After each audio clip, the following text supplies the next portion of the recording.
నరికి మీరు నరకండి, వెళ్ళి సత్యనారాయణ నరకొచ్చు కదా, ఒక మేకపోతుని తెచ్చుకొని. పొట్టేళ్ళు లేవో, కత్తులు లేవో, పేర్ని నాని గారు నరకొచ్చు కదా, లేదా జగన్మోహన్ రెడ్డి గారు నరకొచ్చు కదా పుట్టినరోజు పండగలకి.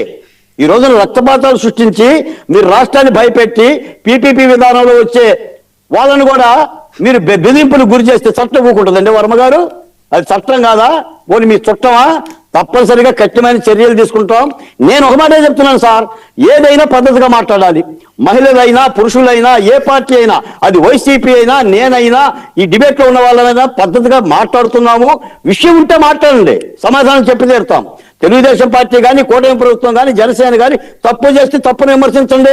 సమాధానం చెప్పలేకపోతే అనుకోండి నోరు వేసుకొని రాద్ధాంతం చేద్దామని చెప్పి డిబేట్లకు వచ్చిన పారితోషికాలు తీసుకొని మాట్లాడితే మాత్రం ఇక్కడ వినే పరిస్థితులు. ఒక మాట చెప్తుంది, ప్రజాస్వామ్యం ఎవరైనా మాట్లాడొచ్చు, అది వైసీపీ మాట్లాడొచ్చు, ఎవరైనా మాట్లాడచ్చు.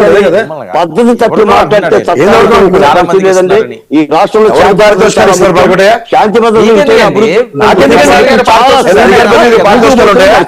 ఏం మాట్లాడుతున్నా సరే, అతను ఎవరి గురించి మాట్లాడతారు? ఏది పడితే డెలిబరేషన్ కాదండి. డిబేట్ కంటే ఎవరన్నారు? మీరు కేఎస్ ప్రసాద్ గారిని అన్నారా, వాల్కోటి గారు? నేనేమన్నా అన్నానా సార్? మరి అదే మీరెందుకు టచ్ చేస్తారు? మిమ్మల్ని అన్నానా నేను? అంటే వేరే పారితోషికాలు తీసుకుని డిబేట్ పార్టీ తరఫు నుంచి వచ్చారు, జనసేన నుంచి వచ్చారు, నేను వచ్చాను, మీరు వచ్చారు, మీరు పార్టీ అధికార ప్రతినిధిగా వచ్చారు. మీరు వినండి, కొన్ని మాటలు ఏది పడితే అది మాట్లాడితే నేను ఊరుకోను. వర్మ గారు ఏది పడితే అది మాట్లాడితే ఊరుకోను. మీకు మర్యాద చెప్తున్నాను. మీరు ఊరుకోను. అన్ని సోషల్ మీడియాలో కాదు కదా, కేవలం సోషల్ మీడియా పెట్టుకుని మీడియాలో చేస్తున్న ప్రచారం అంతా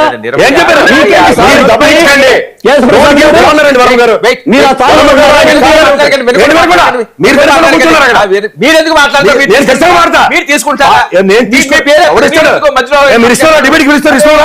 నేను అదే అంటున్నాను, మీరు ఇస్తున్నారా?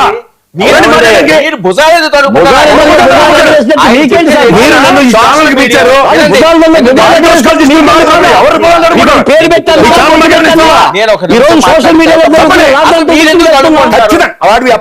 అనవసరమైన మాటలు మాట్లాడితే సోషల్ మీడియా 2026లో వాళ్ళు పారితోషికాలు ఇచ్చి వాళ్ళు ఏమని కవర్ చేయగలి చూడండి, మీరు చూసుకోండి.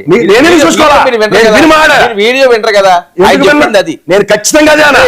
ఓకే వేణుగోపాల్ గారు, మీరు కార్నర్ తీసుకున్నారు, బాలకోట గారిని భుజాలు మాకేం నష్టంలే. ఎవరిని భుజాలు గమనిస్తున్నారు, అది మారితే ఊరుకునేది. సరే, ఎవరిని భుజాలు ఎత్తుకోవాల్సిన అవసరం ఎవరికి ఏం లేనప్పుడు మరి అలా డెలిబరేషన్ ఎందుకు వేరు? మీరు వినలేదు, మీరు మాట్లాడండి. కేఎస్ ప్రసాద్ గారి పేరు తీసి వెనక్కి తీసి చూడండి. ఏంటి నా పేరు ఎత్తితే అసలు మర్యాద కూడా ఇంకేది, మీరెందుకు కొడతారు? వేణుగోపాల్ గారు వర్మ గారు, మీకు అదే విధంగా ప్యానెల్లో పాల్గొంటున్న వివిధ రాజకీయ పార్టీ నాయకులకి, విశ్లేషకులకి, అదే విధంగా 99 టీవీ ప్రేక్షకులందరికీ నమస్కారం. రేపు రాబోయే నూతన సంవత్సరం అందరికీ శుభాకాంక్షలు చెప్తున్నాము.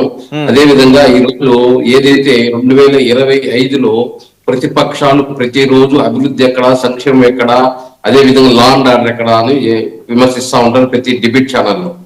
అదే విధంగా నాకు సమయం ఇస్తే ఈ 2025లో ఏమేమి అభివృద్ధి జరిగింది, రెగ్యులర్ గా చేసింది 26లో ఏం చేయబోతున్నారు చెప్పండి. ఇప్పుడు అభివృద్ధి గురించి మీరు చెప్తే వాళ్ళు చెప్తారు, సరిపోతానికి. ఈ రోజు ప్రతిపక్షాలు ఏమంటున్నాయి? ప్రతి దాన్ని విమర్శిస్తున్నాయి. సంక్షేమం ఏం లేదు, కూటమి ప్రభుత్వం అభివృద్ధి చేయలేదు, లా అండ్ ఆర్డర్ కంట్రోల్ లేదు అని చెప్తున్నారు. కానీ వాటి అన్నిటికీ నా దగ్గర సమాధానం ఉంది, పేజీలు రాసుకొచ్చినా అని చెప్తాను. కానీ మాకు సమయం ఇవ్వాలి, కానీ ఆ సమయం లేదు కాబట్టి నేను క్లుప్తంగా చెప్తున్నాను. ఈ రోజు 2026లో కూడా ఏదైతే సంక్షేమాన్ని కానీ, అభివృద్ధిని కానీ, లా అండ్ ఆర్డర్